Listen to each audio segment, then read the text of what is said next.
సాధారణంగా ఈ రోజుల్లో ప్రతి ఒక్కరూ కోరుకునేది రక్షణ. ఉదయం ఇంటి నుంచి బయటకు వెళ్లిన వారు తిరిగి క్షేమంగా ఇంటికి వస్తారో లేదో అన్న భయం నేడు ప్రతి కుటుంబంలోనూ కనిపిస్తోంది. కొందరు ఆరోగ్యంగా తిరిగి వస్తే మరికొందరు ఏదో ఒక అవాంతరంతోనో అనారోగ్యంతోనో వస్తున్నారు. బయట తిరిగేటప్పుడు దృష్టిదోషాలు తగలడం, వాహన ప్రమాదాలు జరగడం వంటివి నిత్యకృత్యమయ్యాయి. ముఖ్యంగా ఆడపిల్లలున్న తల్లిదండ్రుల పరిస్థితి వర్ణనాతీతం. తమ పిల్లలు బయటికి వెళ్లి క్షేమంగా ఇల్లు చేరే వరకు వారు ప్రాణాలు గుప్పిట్లో పెట్టుకుని గడుపుతున్నారు. అంటే సమాజంలో ఒక రకమైన అభద్రతాభావం పెరిగిపోయింది. ఇలాంటి పరిస్థితుల్లో మనల్ని మనం రక్షించుకోవడానికి నిత్యం మరియు పవిత్ర సమయాల్లో ఏవైనా ప్రత్యేక మార్గాలున్నాయా అని ఆలోచిస్తే మన సనాతన ధర్మం అద్భుతమైన పరిష్కారాలను చూపింది. రక్షణ అనేది కేవలం భౌతికమైనదే కాదు, అది శక్తికి సంబంధించిన విషయం కూడా. మనం కలిసే వ్యక్తులు, వెళ్లే ప్రదేశాలు మన శక్తిని ప్రభావితం చేస్తాయి.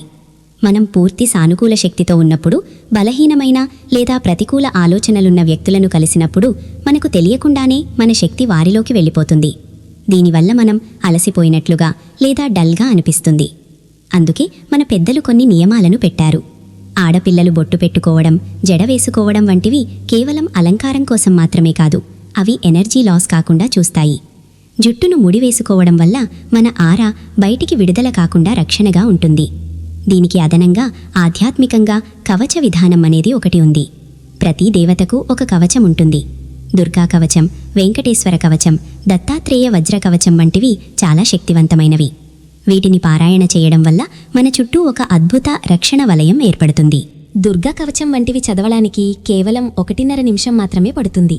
మన శరీరంలోని ప్రతి అవయవాన్ని అమ్మవారు రక్షించాలని కోరుకుంటూ చేసే ఈ ప్రార్థన మనల్ని ఒక పాజిటివ్ బెలూన్ లాగా మారుస్తుంది. ఏ నెగటివ్ ఎనర్జీ మన దగ్గరికి వచ్చినా ఆ రక్షణ వలయాన్ని తాకి వెనక్కి వెళ్ళిపోతుంది. ముఖ్యంగా ఏదైనా ఒక కవచాన్ని పట్టుకుని రోజుకు కనీసం 3 సార్లు లేదా వీలైతే ఎక్కువసార్లు పారాయణ చేయడం వల్ల అది ఒక గొప్ప షీల్డ్ లాగా పనిచేస్తుంది. ఈ ప్రక్రియ వల్ల మన మనస్సులో ఆత్మవిశ్వాసం పెరుగుతుంది. తద్వారా బయట వ్యక్తులు మనల్ని ఇబ్బంది పెట్టాలన్నా మనలోని ఆ శక్తి వారిని అరికట్టుతుంది. ప్రకృతి కూడా మనకు తెలియకుండానే మనకు సహాయం చేస్తుంది. ట్రాఫిక్లో చిక్కుకున్నప్పుడు లేదా ఏదైనా ఆపదలో ఉన్నప్పుడు అనుకోకుండా మార్గం సుగమం అవ్వడం వెనక ఇలాంటి దైవిక శక్తుల ప్రభావం ఉంటుంది. ఉదాహరణకు దసరా నవరాత్రులు అంటే కేవలం సెలవులు లేదా పండుగలు మాత్రమే కాదు, ఇవి శక్తి ఆరాధనకు అత్యంత ప్రశస్తమైన రోజులు. సాధనా మార్గంలో ఉన్నవారు చండీ హోమాలు, నవావరణ పూజలు చేస్తారు. అయితే సామాన్య ప్రజలు, ఉద్యోగస్తులు కూడా అమ్మవారి అనుగ్రహాన్ని సులభంగా పొందే మార్గాలున్నాయి. చదవగలిగే శక్తి ఉన్నవారు లలితా సహస్రనామ పారాయణ చేయడం శ్రేష్టం. లలితా సహస్రనామంలో 183 శ్లోకాలుంటాయి. దీనిని ఒకసారి చదవడానికి సుమారు 15 నుండి 20 నిమిషాలు పడుతుంది. ఈ 9 రోజులు రోజుకు ఒకసారి లేదా 3 సార్లు చదవడం వల్ల ఇంట్లో పాజిటివ్ వైబ్రేషన్స్ పెరుగుతాయి. ఒకవేళ అంత సమయం లేనివారు ఓం శ్రీమాత్రే నమః అనే నామాన్ని నిరంతరం జపించవచ్చు. నామజపానికి, మంత్రజపానికి చిన్న వ్యత్యాసముంది. బీజాక్షరాలతో కూడినది మంత్రమైతే దైవనామాన్ని స్మరించడం నామజపం. గురువు ద్వారా ఉపదేశం పొందినవారు బీజాక్షరాలతో కూడిన మంత్రాన్ని జపించవచ్చు. లేనివారు శ్రీమాత్రే నమః అని జపించడం వల్ల కూడా అద్భుతమైన ఫలితాలు ఉంటాయి. ఈ నామజపం చేయడం వల్ల జాతకంలో శుక్రుడి ప్రభావం అనుకూలంగా మారుతుంది. శుక్రుడు అంటే సుఖ సంతోషాలకు, వైవాహిక జీవితానికి, ఐశ్వర్యానికి అధిపతి. అమ్మవారి ఆరాధన వల్ల ముఖంలో వర్చస్సు పెరుగుతుంది, కుటుంబంలో ప్రశాంతత నెలకొంటుంది. చాలామందికి ఒక సందేహం ఉంటుంది, ఇంట్లో ఎవరైనా చనిపోయిన వారుంటే లేదా సూతకముంటే ఇలాంటి జపాలు చేయవచ్చా అని. మన సాంప్రదాయం ప్రకారం 13 రోజుల కార్యక్రమాలు పూర్తయిన తర్వాత నిత్య పూజలు, దీపారాధన చేసుకోవచ్చు. నామజపానికి ఎటువంటి ఆటంకాలు లేవు. భగవంతుణ్ణి స్మరించడానికి మనసు శుద్ధిగా ఉంటే చాలు. నవరాత్రుల్లో మధ్యలో ఏదైనా కారణం చేత జపం ఆగిపోయినా ఆ తర్వాత తిరిగి కొనసాగించవచ్చు. అమ్మవారి ఎప్పుడూ తన బిడ్డల భక్తిని చూస్తుంది తప్ప చిన్న చిన్న పొరపాట్లను కాదు. మనం చేసే సాధన వల్ల మనలోని ఇంట్యూషన్ లేదా అంతర్వాణి శక్తి పెరుగుతుంది. ఇది భవిష్యత్తులో జరగబోయే ప్రమాదాల నుంచి మనల్ని హెచ్చరిస్తుంది. పిల్లల విషయానికి వస్తే వారు సరస్వతీ మాతా మంత్రాన్ని తమ విద్యాభివృద్ధికి వాడుకోవచ్చు. ఓం ఐం సరస్వత్యై నమః అనే మంత్రాన్ని పిల్లలు జపించడం వల్ల వారిలో ఏకాగ్రత పెరుగుతుంది. ఐం అనే బీజాక్షరం స్ఫురణ శక్తిని ఇస్తుంది. చదివిన విషయాలు పరీక్షల సమయానికి గుర్తుకు రావడమే స్ఫురణ శక్తి. ప్రాణాయామం మరియు ఈ మంత్ర జపం కలిపి చేయడం వల్ల విద్యార్థులు అద్భుతమైన ఫలితాలను సాధిస్తారు. మరో ముఖ్యమైన అంశం ఆర్థిక ఇబ్బందులు. నేటి కాలంలో చాలామంది ఆర్థిక సమస్యలతో సతమతమవుతున్నారు. దీనికి కనకధార స్తోత్రం ఒక అద్భుతమైన పరిష్కారం. ఆది శంకరాచార్యులు రచించిన ఈ స్తోత్రాన్ని భక్తితో పారాయణ చేస్తే లక్ష్మీదేవి కటాక్షం కలుగుతుంది. నవరాత్రుల్లో ప్రతిరోజు కనకధార స్తోత్రాన్ని పారాయణ చేయడం వల్ల ఆర్థిక సమస్యలు తొలగిపోవడమే కాకుండా కొత్త ఆదాయ మార్గాలు కనిపిస్తాయి. దీనికి ఉదాహరణగా ఒక చిన్న కథను చెప్పుకోవచ్చు. ఈ మధ్య చాలామంది సామాన్య ఉద్యోగులు కనకధార స్తోత్రాన్ని నిత్యం పారాయణ చేయడం ప్రారంభించారు. అనుకోకుండా వారు ఆన్లైన్లో ఎక్కువ వస్తువులు ఆర్డర్ చేయడంతో వ్యాపారవేత్తలుగా మారారు. ఆ వస్తువులను తిరిగి అమ్మడం ద్వారా ప్రారంభమైన వారి ప్రయాణం ఇప్పుడు కోట్ల రూపాయల టర్నోవర్ చేసే స్థాయికి చేరింది. భగవంతుడు మనకు డబ్బును నేరుగా ఇవ్వకపోవచ్చు, కానీ మనకు ఒక ఆలోచనను లేదా అవకాశాన్ని ఇస్తాడు.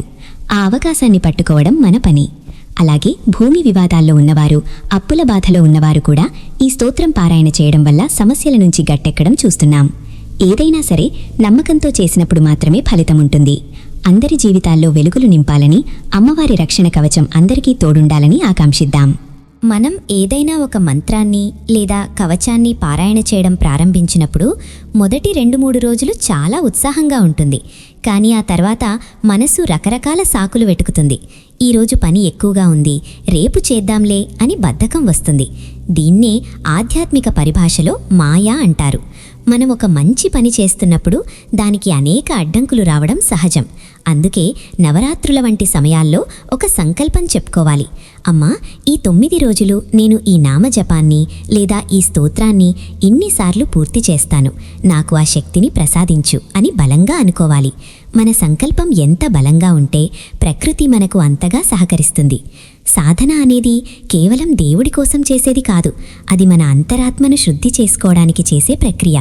మనం రోజూ స్నానం చేసి శరీరాన్ని ఎలా శుభ్రం చేసుకుంటామో, జపం చేయడం వల్ల మన మనసు, బుద్ధి కూడా అలానే శుద్ధి అవుతాయి. మన ఆరా ఎంత స్వచ్ఛంగా ఉంటే మన నిర్ణయాలు అంత స్పష్టంగా ఉంటాయి. మనలో చాలామందికి ఒక అపోహ ఉంటుంది, పూజ అంటే గంటల కొద్దీ కూర్చోవాలి, అన్ని రకాల నైవేద్యాలు ఉండాలి అని. కానీ అమ్మవారు కోరుకునేది కేవలం మన భక్తిని మాత్రమే. మీరు ఉద్యోగంలో ఉన్నా, ప్రయాణంలో ఉన్నా మనసులో శ్రీ మాత్రే నమః అని అనుకోవడంలో ఎటువంటి దోషం లేదు. నిజానికి ఏ పని చేయకుండా పూజ గదిలో కూర్చుని ఆలోచనలన్నీ ఎక్కడో ఉంచడం కంటే మీ పనులు చేసుకుంటూనే మనస్సును దైవంపై ఉంచడం గొప్ప సాధన అవుతుంది. దీన్నే సహజ స్థితి అంటారు. ఇలా చేయడం వల్ల మనలోని ఒత్తిడి తగ్గుతుంది. మన చుట్టూ ఉన్న నెగటివ్ మనుషుల వల్ల కలిగే ఇరిటేషన్ లేదా చికాకు మనల్ని తాకదు. ఆ ఇరిటేషన్ కలగకుండా ఉండటమే అతిపెద్ద రక్షణ. ఒకసారి మనస్సు ప్రశాంతంగా ఉంటే అపజయాలు ఎదురైనా వాటిని తట్టుకునే శక్తి మనకు లభిస్తుంది. మన నిత్య జీవితంలో భగవంతుడు మనకు అనేక రూపాల్లో సహాయం చేస్తూనే ఉంటాడు. మనం జపం లేదా సాధన చేస్తున్నప్పుడు మనలోని అతీంద్రియ శక్తి మేల్కొంటుంది. అది మనకు కొన్ని సూచనలిస్తుంది.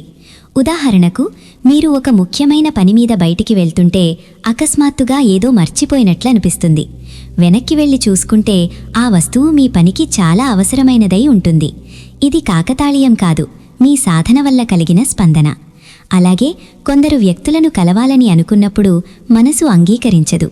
ఆ తర్వాత తెలిస్తే ఆ సమయంలో వారిని కలవకపోవడమే మంచిదని అర్థమవుతుంది. ఇవన్నీ అమ్మవారి రక్షణ వలయం మనల్ని కాపాడుతోంది అనడానికి నిదర్శనాలు. హిమాలయాల్లో యోగులు, సాధువులు ఎటువంటి ఆయుధాలు లేకుండా క్రూర మృగాల మధ్య తిరగగలగడానికి కారణం వారి చుట్టూ ఉండే ఆ ఆరాశక్తి వలయమే. పులి లేదా సింహం వారి దగ్గరకు రాగానే శాంతించి వెళ్ళిపోతాయి. మనకు అంతటి శక్తి లేకపోయినా కనీసం మనల్ని మనం దుష్టశక్తుల నుంచి, చెడు ఆలోచనల నుంచి రక్షించుకునే స్థాయికి మనం చేరవచ్చు. మన శరీరం రోగాల బారిన పడే అవకాశం ఎక్కువ. ఉపవాసాలు, సాత్విక ఆహారం తీసుకోవడం వెనుక ఆరోగ్య రహస్యం కూడా ఉంది. శరీరం తేలికగా ఉంటేనే మనసు ఆధ్యాత్మికంగా ఎదగగలదు. మీరు గమనిస్తే మనం భక్తితో పారాయణ చేసిన రోజున మన ముఖం చాలా ప్రశాంతంగా ఉంటుంది. అది ఒక రకమైన మెరుపుని ఇస్తుంది. ఇది ఏ క్రీములు, మేకప్పులు ఇవ్వలేని సహజమైన అందం. లలితా సహస్రనామ పారాయణ చేసే స్త్రీల ముఖాల్లో ఒక రకమైన లాలిత్యం మరియు మాతృత్వం కనిపిస్తాయి. వారిని చూడగానే ఎదుటివారికి ఒక గౌరవ భావం కలుగుతుంది. అదే అసలైన రక్షణ. ఎదుటి వ్యక్తి దృష్టిలో మన పట్ల గౌరవం ఉన్నప్పుడు వారు మనకు ఎటువంటి హాని చెయ్యలేరు. ఆర్థిక సమస్యలు అనేవి కేవలం అదృష్టం మీద మాత్రమే ఆధారపడి ఉండవు. అవి మన కర్మ మీద కూడా ఆధారపడి ఉంటాయి.